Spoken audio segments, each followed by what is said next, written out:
saya Muti Aulia dengan NIM 21140400066 akan membuat video untuk memenuhi tugas ujian akhir semester dengan mata kuliah rancangan pembelajaran matematika. Nah, di sini saya akan menjelaskan mengenai silabus RPP, modul ajar, program remedial, program pengayaan, dan program olimpiade. Let's see.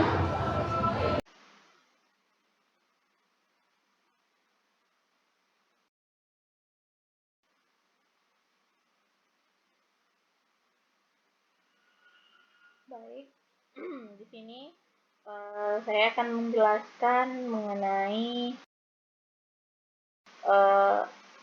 silabus, di mana silabus ini terdapat beberapa syarat yang ada di dalamnya. Yang pertama itu mengenai identitas. Di sini saya mengambil dari MTSN 1 Bukit Tinggi. Nah, dalam identitas itu juga terdapat satuan pendidikan, di mana satuan pendidikan itu sama dengan nama sekolahnya, MTSN 1 Kota Bukit Tinggi. Lalu mata pelajaran matematika, di sini saya menggunakan untuk kelas 7 semester 1 dan 2. Tahun ajarannya yang saya temukan itu 2020-2021. Kita sesuaikan saja dengan kebutuhan kita. Sekarang sudah di tahun ajaran 2024, atau bisa juga kita gunakan sebagai 2024-2025 untuk ajaran selanjutnya. Lalu selanjutnya itu ada KIKD. KIKD ini bisa kita dapatkan dari Google, itu dari Permen. Itu langsung saja kita cari KI dan KD sumber Permen.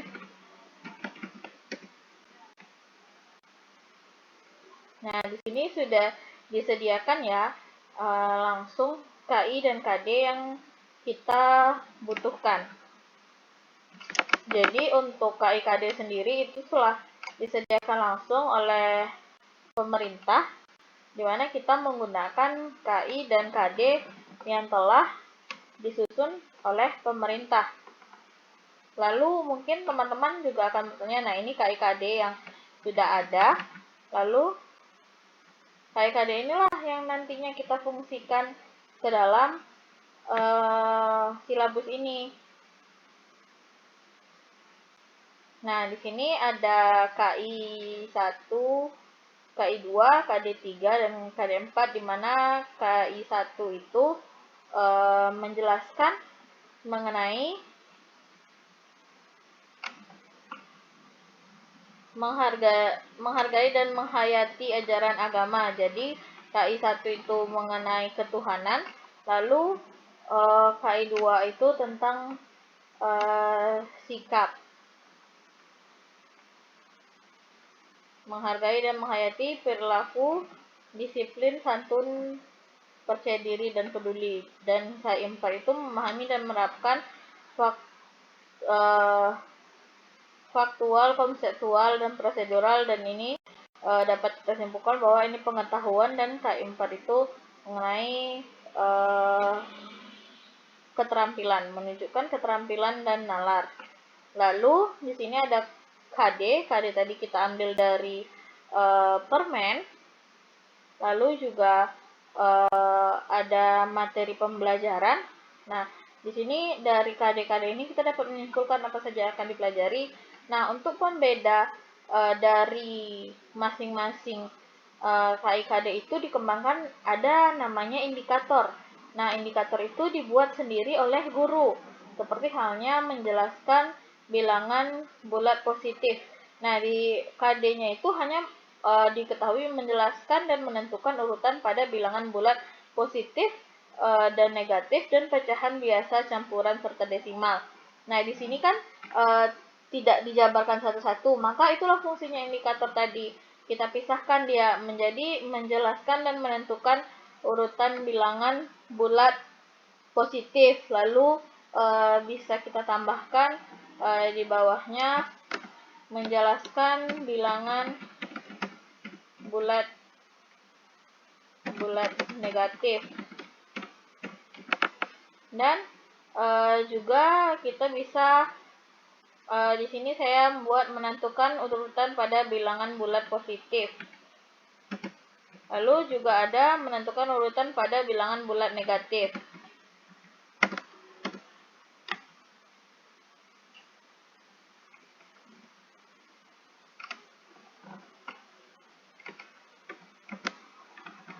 Nah, jadi sini kita juga bisa menambahkan, menjelaskan pecahan biasa,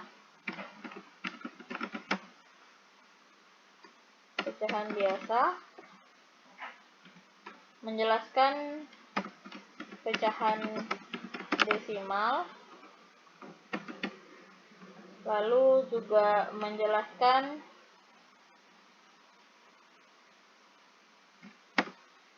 pecahan persen.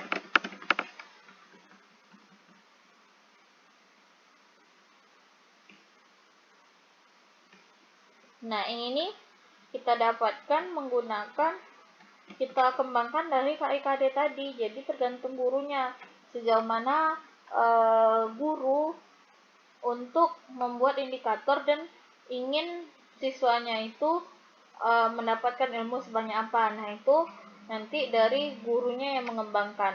Nah, di sini ada kegiatan pembelajaran. Kegiatan pembelajaran ini juga terbagi 3. Yang pertama itu pendahuluan. Pendahuluan ini sama halnya seperti mungkin kita membaca doa, membaca Al-Quran, dan segalanya. Nah, juga ada mereview pelajaran sebelumnya. Nah, juga nanti ada pembelajaran inti dan penutup. Di pelajaran inti itu kita menjelaskan inti dari materi, dan di penutup kita memberi kesimpulan atau siswa memberi kesimpulan dari pembelajaran hari itu. Nah, dari seluruh indikator KIKD yang kita dapatkan ini, kita juga mendapatkan nilai-nilai karakternya. Nah, untuk nilai karakter sendiri sebenarnya di silabus boleh ada dan boleh tidak. Lalu ada alokasi waktunya dan juga ada sumber belajarnya. Nah, di sini saya mengambil dari buku As'ari Abdurrahman dan kawan-kawan 2017 matematika untuk SMP atau MTS kelas 7 semester 1 yang diterbitkan oleh Kementerian Pendidikan. Nah, lalu juga ada tahap penilaian. Di tahap penilaian ini tahapan awal itu kita bisa memberi seperti tebak-tebakan, seperti halnya karena mereka baru dari SD, jadi ini materi pertama, mereka peralihan untuk SMP, seperti halnya kita memberi tebakan 98 dikurang min 1, atau 999 dikurang 999 ditambah dengan 999. Nah, nanti pada saat di pertengahan atau di kegiatan pembelajaran inti kita memberikan kepada mereka latihan atau kuis dalam bentuk, bisa saja dalam bentuk tulisan atau menjawab buku atau menjawab LKS, itu tergantung dari guru pembelajaran masing-masing. Nah, nanti juga ada di akhir itu penugasan, dimana setelah kita selesai, maka kita memberi tugas kepada siswa untuk dikumpulkan pada pertemuan selanjutnya. Jadi untuk matematika sendiri sangat disarankan untuk tetap mengadakan tugas rumah atau PR, walaupun mungkin tuntutan kurikulum tidak ada, tapi seperti halnya yang kita ketahui bahwasanya matematika ini perlu untuk selalu diulang. Mungkin sekian untuk silabus, kita lanjutkan kepada materi selanjutnya.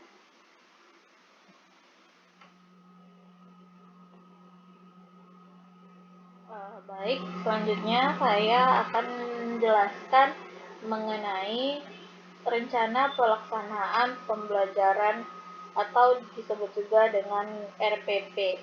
Mungkin untuk kita yang berada di dunia pendidikan tidak asing lagi dengan yang namanya RPP. Tapi apakah kita tahu bagaimana sebenarnya cara untuk membuat RPP itu sendiri dan bagaimana sebenarnya RPP yang ideal? Karena untuk kita yang baru dalam melaksanakan melaksanakan ya calon-calon guru itu mungkin taunya RPP itu tidak yang lengkapnya atau hanya guru membagikan yang sebagian saja, tidak tahu seperti apa lengkapnya sebuah RPP itu. Nah, di sini saya sedikit menjelaskan bahwasanya rancangan pelaksanaan pembelajaran itu yang pertama sama halnya seperti RPP lainnya, itu ada identitas di mana di sini MTSN 1 Kota Bukit Tinggi, mata pelajaran matematika kelas 7 semester 1, lalu materi pokoknya membandingkan dan mengurutkan bilangan bulat kita sesuaikan dengan silabus yang sebelumnya sudah kita buat tadi. Nah, dari silabus ini kita dapat menjabarkannya ke dalam bentuk RPP. Nah, RPP itu sama halnya dengan silabus tadi, ada KI, lalu KD yang kita dapatkan dari permen tadi. Nah, lalu indikatornya yang indikator yang kita buatkan tadi yang ada pada silabus. Nah, di silabus itu juga terdapat tujuan pembelajaran.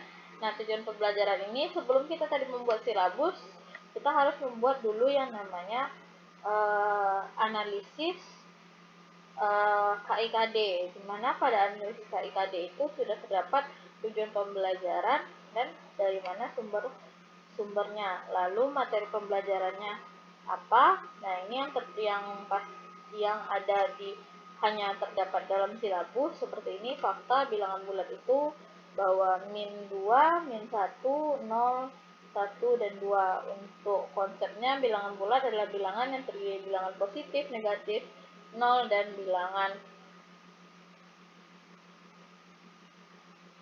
lainnya. Nah, untuk risetnya sendiri A dan B berada pada garis bilangan, maka berlaku 1 jika A terletak di sebuah kanan B, maka A besar dari B, dan jika A terletak di sebelah kiri B, maka A kecil dari B. Lalu prosedurnya, intinya pada materi pembelajaran ini kita menyiapkan materi apa saja, inti-inti materi apa saja yang harus kita sampaikan kepada siswa agar siswa dapat mengerti. Nah, di sini ada pendekatan, model, dan metode pembelajaran. Nah, di sini kita dapat memadukan antara pendekatan, model pembelajaran, dan metode pembelajaran. Nah, biasanya ini terdapat ketiga-tiganya, atau boleh metodenya saja atau modelnya saja atau pendekatannya. Lalu selanjutnya ada media pembelajaran. Media pembelajarannya itu di sini saya menggunakan spidol, whiteboard, dan ada ini untuk alatnya, dan untuk medianya itu KPD. Nah, untuk alangkah lebih baiknya kita buatkan di sini alat dan media.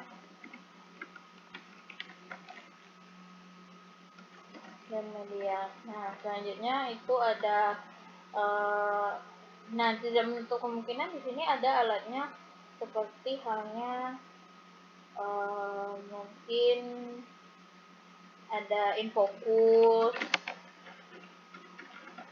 jika membutuhkan infocus, atau di sini ada media belajarnya, itu ada Quizizz yang media online yang sering digunakan sekarang.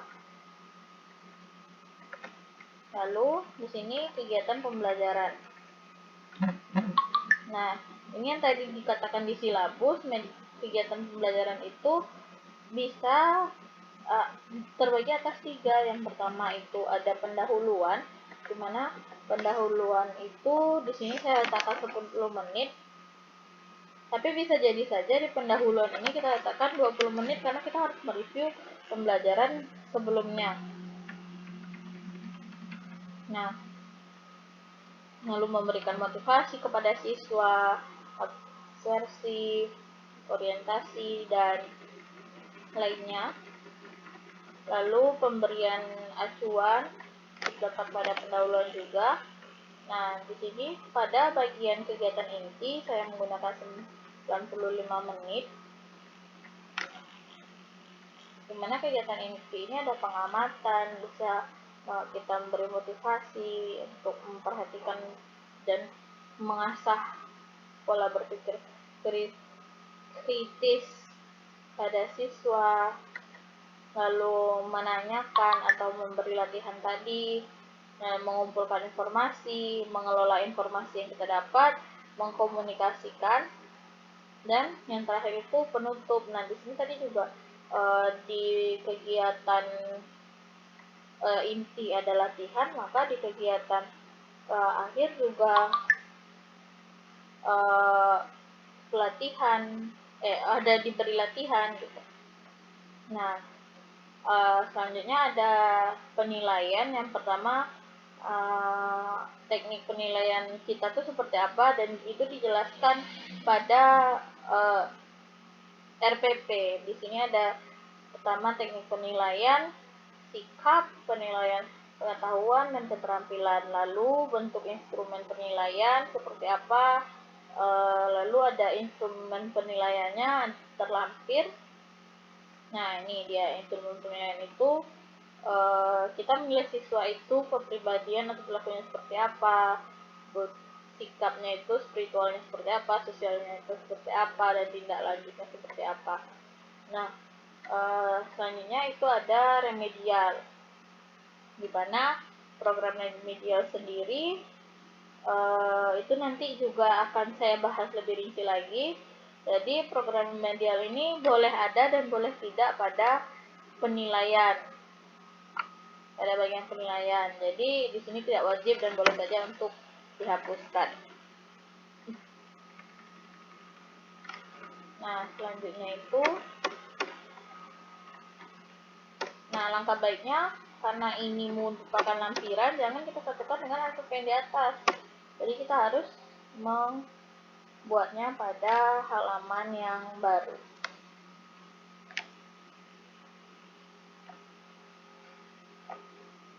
Lalu dapat beberapa lampiran pada RPP, dan saya lupa juga tadi bahwasanya pada akhir seluruh kegiatan itu kita mengadakan tanda tangan, bisa disebut, biasanya kalau dari surat kita sebut dengan pengesahan. Di sini ada mengetahui kepala sekolah yang membuatnya guru mata pelajaran. Dan ada beberapa lampiran pada RPP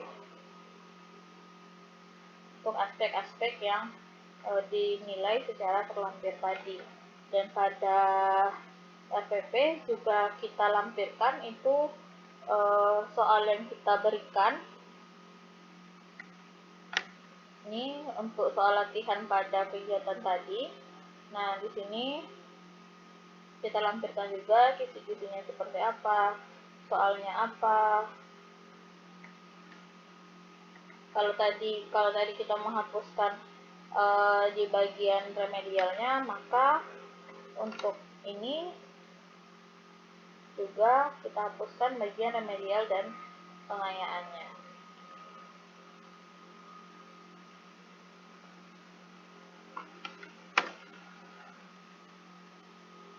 Nah, juga ada di sini instrumen penilaian itu seperti apa. Nah, ini juga terdapat pada KKM untuk melihat seperti apa penilaian itu.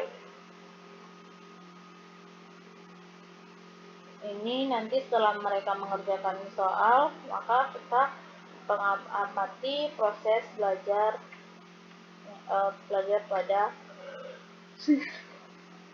siswa, dan ini untuk tugas kelompok. Sekian untuk MPP, kita lanjutkan kepada materi selanjutnya.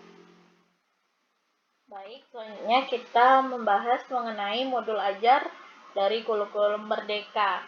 Nah, di sini sama halnya dengan materi-materi lainnya, ada identitas. Lalu ada pada identitas terdapat penyusun, situ saya sendiri, instansi MTSN 1 Kota Bukit Tinggi, tahun menyusun 2023, jenjang SMP atau MTS, mata pelajaran matematika, fase kelas D kelas 7, bab 2 aljabar, elemen aljabar, capaian pembelajaran. Nah, untuk elemen dan capaian pembelajaran sendiri itu kita bisa dapatkan dari permen yang sama halnya dengan silabus tadi, kita mencari KIKD dari permen, maka CPTP ini juga disediakan oleh permen.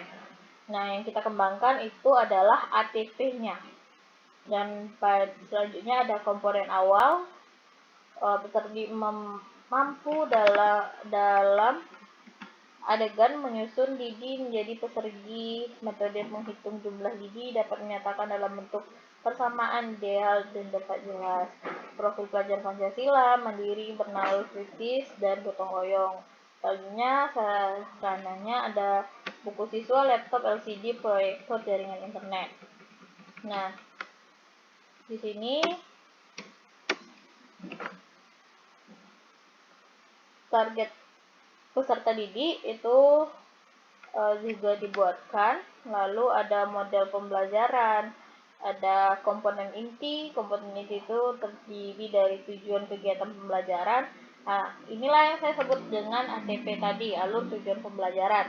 Di mana pada ATP itu adalah kembangan dari CP kembangkan menjadi TP, dan TP dikembangkan menjadi ATP, atau pada kurikulum pada kurikulum 2013 disebut dengan indikator. Nah, saja di sini disebut alur tujuan pembelajaran dan lebih merinci.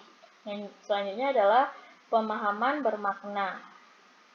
Siswa dapat mengenal bentuk aljabar yang disajikan pada halaman 62, merangkai lidi sehingga tugas-tugas siswa menjadi lebih familiar. Selain itu, mencari cara untuk menghitung jumlah lidi mengarahkan pada rumus yang ditampilkan dalam hal ini. Nah, selanjutnya ada pertanyaan pemantik. Kita menyampaikan pertanyaan, berapa banyak lidi yang diperlukan, berapa banyak lidi yang perlu untuk membentuk 4 persegi, membentuk 10 persegi, gitu. Lalu kegiatan pembelajaran sama halnya dengan RPP tadi, maka di sini ada pendahuluan, ada kegiatan inti, dari kegiatan klarifikasi masalah, ada brainstorming. Mana brainstorming ini peserta didik melakukan diskusi atau melakukan tugas-tugas, peserta didik melakukan kelompok, lalu ada mengumpulkan informasi dan data dari diskusi kelompok tadi, berbagi informasi, berdiskusi bisa menemukan solusi penyelesaian masalah. Lalu ada presentasi hasil dari diskusi mereka tadi, lalu refleksi, peserta melakukan refleksi resume atau membuat kesimpulan secara lengkap. Lalu guru memberikan apresiasi atas partisipasi siswa. Dan terakhir itu kegiatan penutup. Kegiatan penutup sendiri itu guru memberikan tugas mandiri. Itu yang saya sebut tadi bahwasanya matematika itu perlu tugas rumah yang memang mereka kerjakan mandiri. Mungkin agak bertentangan dengan kurikulum, tetapi untuk matematika sendiri itu diperlukan agar memperlancar siswa juga dalam mengerjakan tugas-tugasnya itu sendiri. Lalu melaksanakan free test terkait aljabar. Lalu ada peserta mendengarkan arahan guru untuk materi pada pertemuan berikutnya, memberikan ruang penguatan materi yang telah dipelajari, guru memberikan arahan untuk refleksi terkait yang telah dipelajari melalui buku-buku. Ada refleksi guru, Refleksi guru ini guru bertanya pada diri sendiri tentang apakah di dalam kegiatan pembelajaran siswa sudah dapat diarahkan dan siap untuk mengikuti pembelajaran. Intinya ini untuk lebih membuat guru lebih dapat memantapkan diri dalam proses pembelajaran selanjutnya.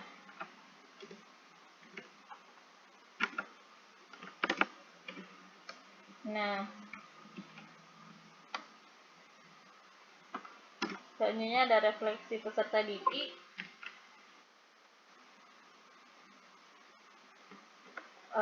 Materi apa yang sudah ini kita berikan kepada peserta didik, menanyakan materi apa saja yang telah mereka pahami, materi apa saja yang sudah mereka dapat, dan kita butuhkan juga centang pada salah satu gambar agar kita tahu bagaimana perasaan siswa dalam menghadapi proses pembelajaran.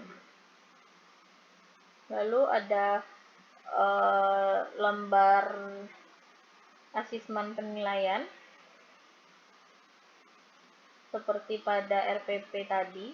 Lalu ada juga rekapitulasi portofolio dari hasil diskusi siswa, lalu penilaian tes tulis, lalu kegiatan remedial jika diadakannya kegiatan remedial,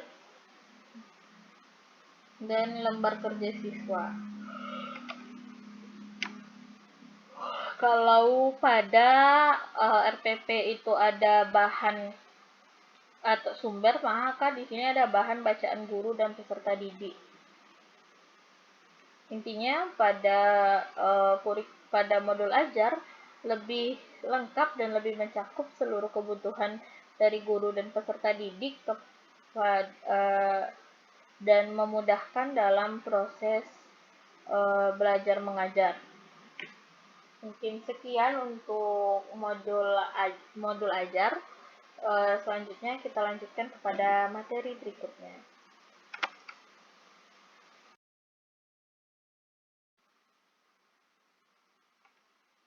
Baik, selanjutnya ialah program remedial, di mana di sini ada sama halnya seperti sebelumnya, ada identitas, ada KI. Nah, di sini ada kalau tadi kita KD, di sini ada pengembangan dari KD, itu komponen dasar dan indikator pencapaian kompetensi. Nah, di sini ada KD, ada materi pokok, ada indikator yang sudah kita siapkan tadi, dan ada tambahan kolom yaitu bentuk pelaksanaan remedial, di mana di sini ada ketentuannya tugas individu 1 hingga 20%, di mana keterangannya mengerjakan kembali soal penilaian harian. Lalu ada tugas kelompok di mana 21 hingga 50% mencari soal dan membuat pembahasan tentang bilangan bulat dan pecahan. Nah, di sini kita persentase yang dimaksud adalah jumlah siswa yang mengulang dalam pembelajaran atau remedial. Selanjutnya, pembelajaran ulang di mana besar dari 50%, menjelaskan ulang secara singkat tentang bilangan bulat, pecahan, dan pecahan berbagai bentuk.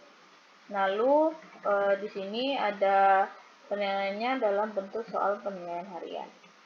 Nah, di sini kita buatkan program remedialnya. Materi ulangan harian itu seputar apa saja, makanya kita dapatkan dari indikator yang telah kita dapatkan tadi. Kita buatkan identitasnya terlebih dahulu, seluruh identitas ini. Nah, lalu selanjutnya kita masukkan indikator-indikator yang telah kita buatkan dan yang perlu dicapai oleh siswa ke dalam ini. Nah, di sini kita misalkan merencanakan ulangan remedial itu pada tanggal 20 November dengan KKM yang telah kita tentukan sebelumnya itu 76. Dengan nilai 76. Di sini sudah ada analisis dari nilai siswa. Ini kita masukkan nilai analisis per soal. Di sini ada nilai maksimal dari soal. Ada 15, 15, 25, 25, 20. Maka ini seluruhnya berjumlah 100, ini merupakan nilai maksimal. Nah, kita lihat dari jumlah nilai yang ada di sini, maka ada beberapa siswa yang tidak tuntas, maka kalau tidak tuntas mereka harus di remedial. Dan seluruh yang di remedial, kita lihat jumlah persentase dari siswa-siswa yang harus diremedialkan tadi. Jika sesuai dengan ketentuan yang telah ada tadi, jika siswa yang remedial itu besar dari 50, maka mengulang kembali materi dan melakukan remedial. Nah, di sini langsung saja bisa kita lihat ya, untuk yang remedial itu lebih banyak ketimbang yang tidak remedial. Maka guru harus melakukan kembali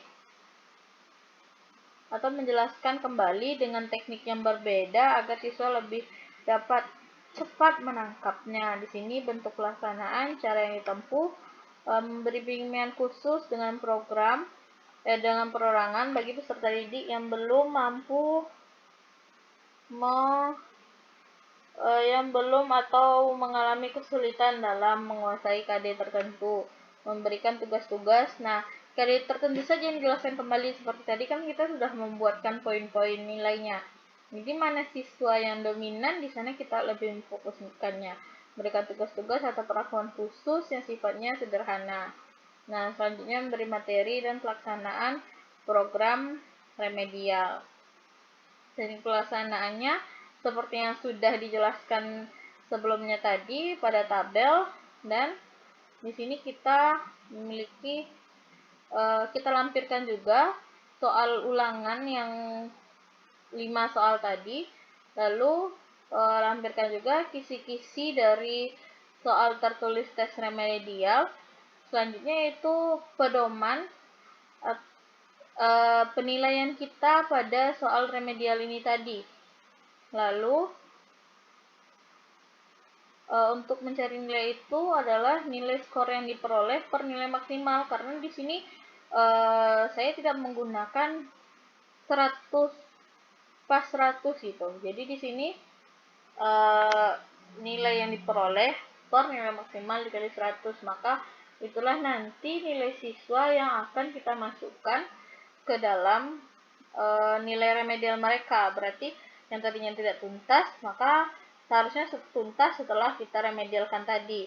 Nah, ini soal-soal dari kisi-kisi kita mendapatkan soal. Nah, ini soal-soal yang harus dikerjakan oleh siswa. Dan ini kita memilih soal dari yang analisis soal tadi, di mana siswa kebanyakan siswa sulit dalam mengerjakannya. Seperti ini soal nomor 5, dominan siswa itu mendapatkan nilai 0 atau tidak bisa menjawab, maka saya memfokuskan membuat soal dari soal nomor 5. Dan juga ada soal nomor 4, itu siswa dapat menjawab tetapi tidak sempurna, maka saya isikan nomor 4. Dan untuk nomor 2 sendiri dirasa tidak perlu diremedial karena siswa seluruhnya dapat menjawab walaupun ada yang tidak menjawab tidak sempurna. Jadi kita memilih soal itu sesuai dengan kebutuhan saja, tidak perlu seluruhnya. Nah, maka seluruh lampiran harus dilengkapi termasuk pada lampiran remedial dan soal ulangan yang ada. Nah, di sini dari yang kita dapatkan remedial atau pengayaan tadi, sama halnya nanti dengan pengayaan yang akan saya jelaskan selanjutnya. Dan di sini saya tetap menggunakan nilai pengayaan yang terdapat pada tabel ini juga. Jadi nanti kita akan melihat nilai siswa yang pengayaan sama halnya dengan yang remedial ini, karena di sini kan tertulis tidak tuntas itu remedial dan tuntas itu lanjut materi. Nah, untuk menyeimbangkan siswa yang remedial dan lanjut materi ini, kita mengadakan pengayaan kepada siswa yang telah tuntas atau melebihi nilainya. Maka itu akan saya jelaskan lebih detail pada materi selanjutnya. Baik, sekian untuk materi dari program remedial. Selanjutnya saya lanjutkan kepada program pengayaan.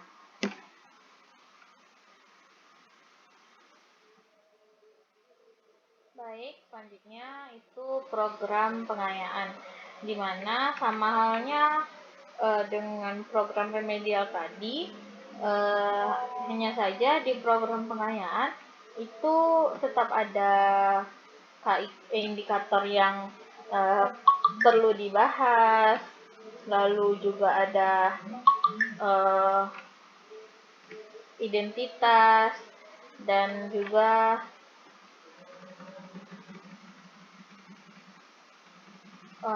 ada KKM-nya berapa, lalu pelaksanaan. Maaf, di sini saya lupa mengubah bahwa di sini rencana pengayaan.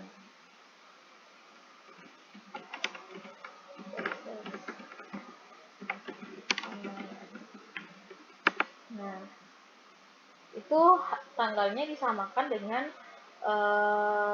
program remedial, karena di saat teman-teman lain melaksanakan program remedial yang tidak tuntas tadi, maka yang nilainya tuntas ini melakukan kegiatan lanjutan, itu kegiatan pengayaan.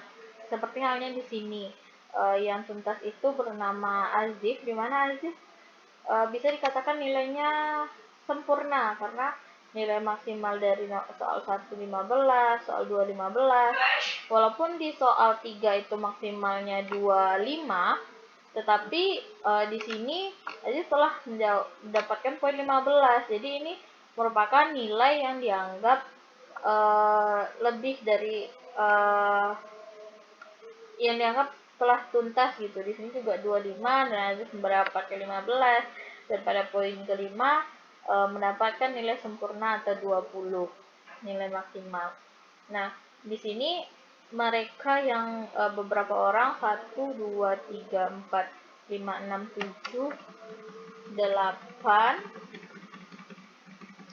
9 10 11 orang dari 29 siswa itu melakukan program pengayaan. Nah, program pengayaan itu sendiri ada beberapa cara. Yang pertama itu memberikan bacaan tambahan atau diskusi yang bertujuan memperluas wawasan bagi KD tertentu. Yang kedua itu memberikan tugas untuk melakukan analisis gambar, model, grafik, atau bacaan paragraf dan lainnya.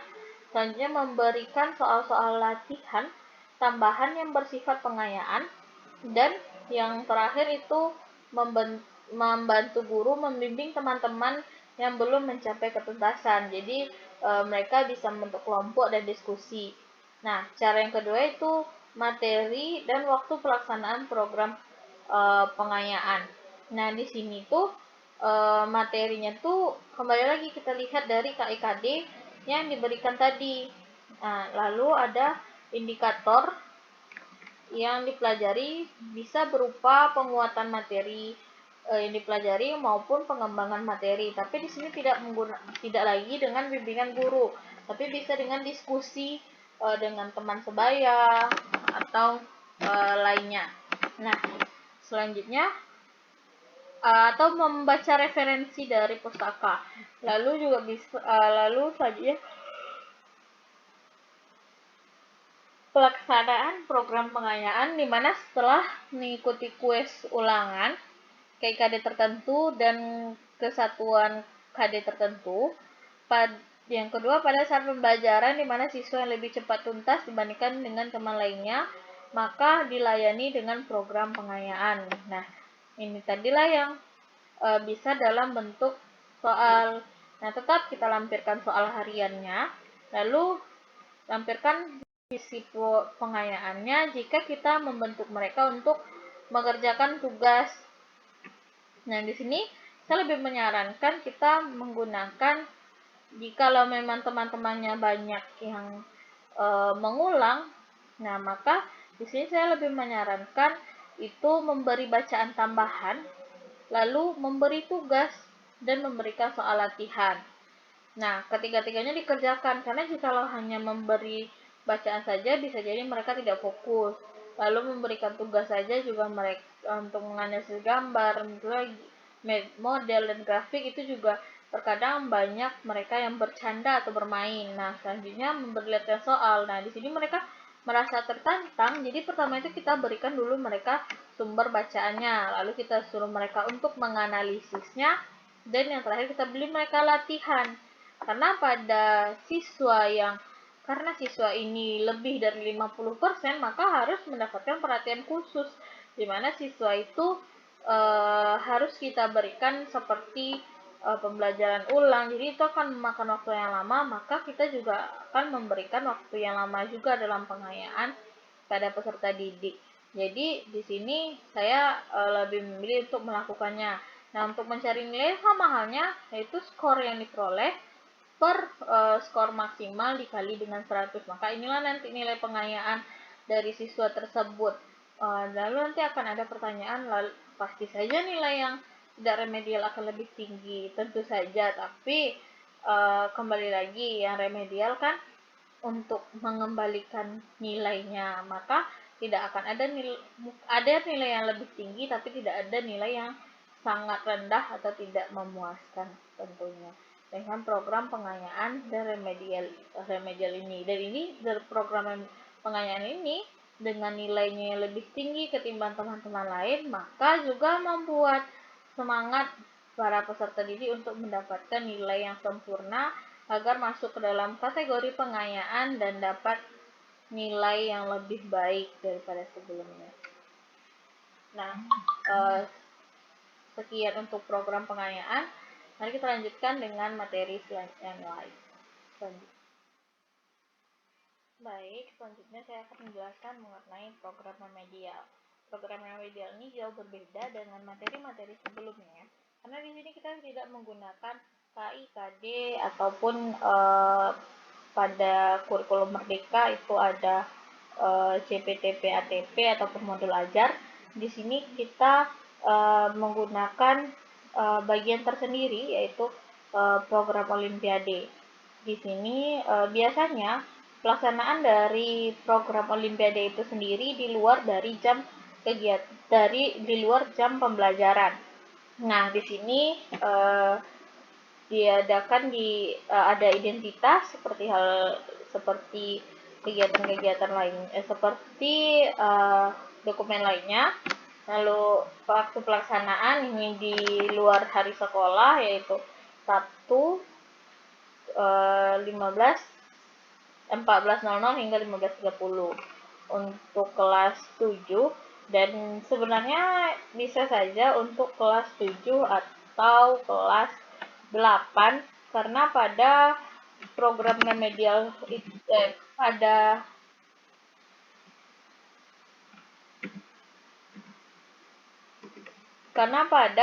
program Olimpiade itu sendiri biasanya memang bisa dilakukan kepada siswa kelas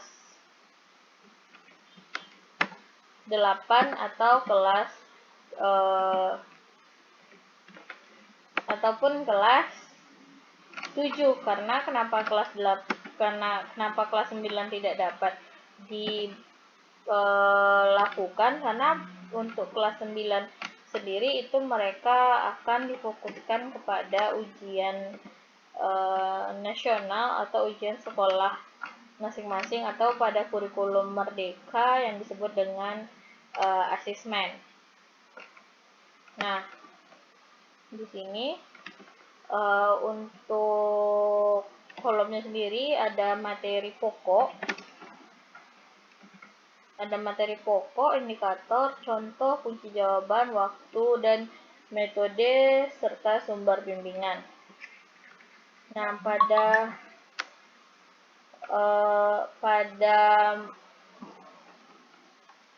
program Olimpiade sendiri itu biasanya dibahas kita menghitungnya dalam waktu 1 kali pertemuan. Di sini bisa metode diskusi, presentasi, atau latihan dan penugasan, di mana biasanya dalam 1 pertemuan itu dapat menjawab beberapa soal. Setidaknya ada 2 soal yang terjawab, dan juga jika itu soalnya sulit dan jika soalnya mudah, bisa jadi saja kita bisa menjawab 10-15 soal dengan cara-cara gitunya. Dan ini biasanya dilakukan itu menjawab dari buku tim pembina Olimpiade atau buku-buku Olimpiade lainnya. Lalu juga dari soal-soal tahun-tahun sebelumnya juga bisa.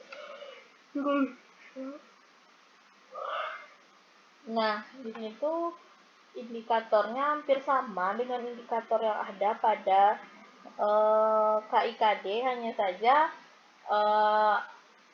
soalnya itu adalah soal-soal hot atau soal-soal sulit. Nah, di sini pembimbingnya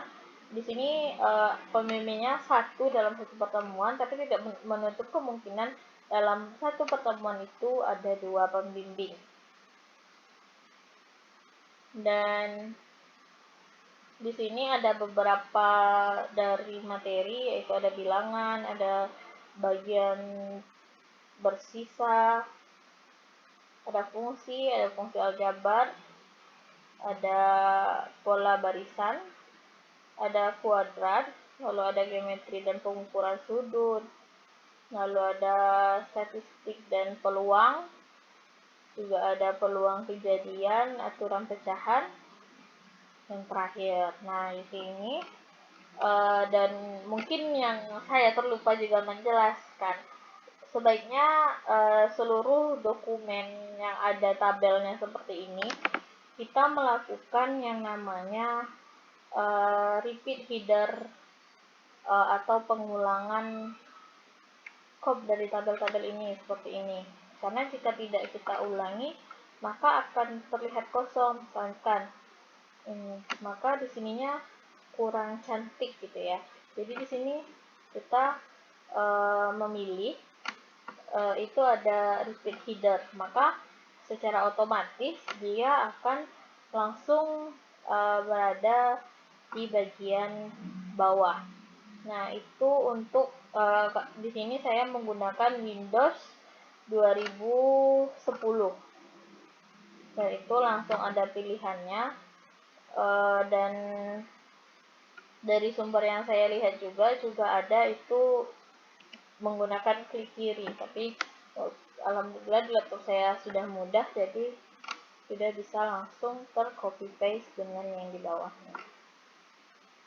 Mungkin sekian dari pembahasan saya, dan juga menutup seluruh pembahasan dari tugas ulangan akhir semester rancangan pembelajaran matematika ini. Semoga bermanfaat untuk semuanya dan juga mendapatkan nilai yang sempurna untuk saya. Dan jangan lupa untuk like, komen, dan subscribe. Jangan lupa ditonton ya. Ciao. Nah, bagaimana videonya? Semoga bermanfaat ya. Dan jangan lupa untuk like, komen, dan share.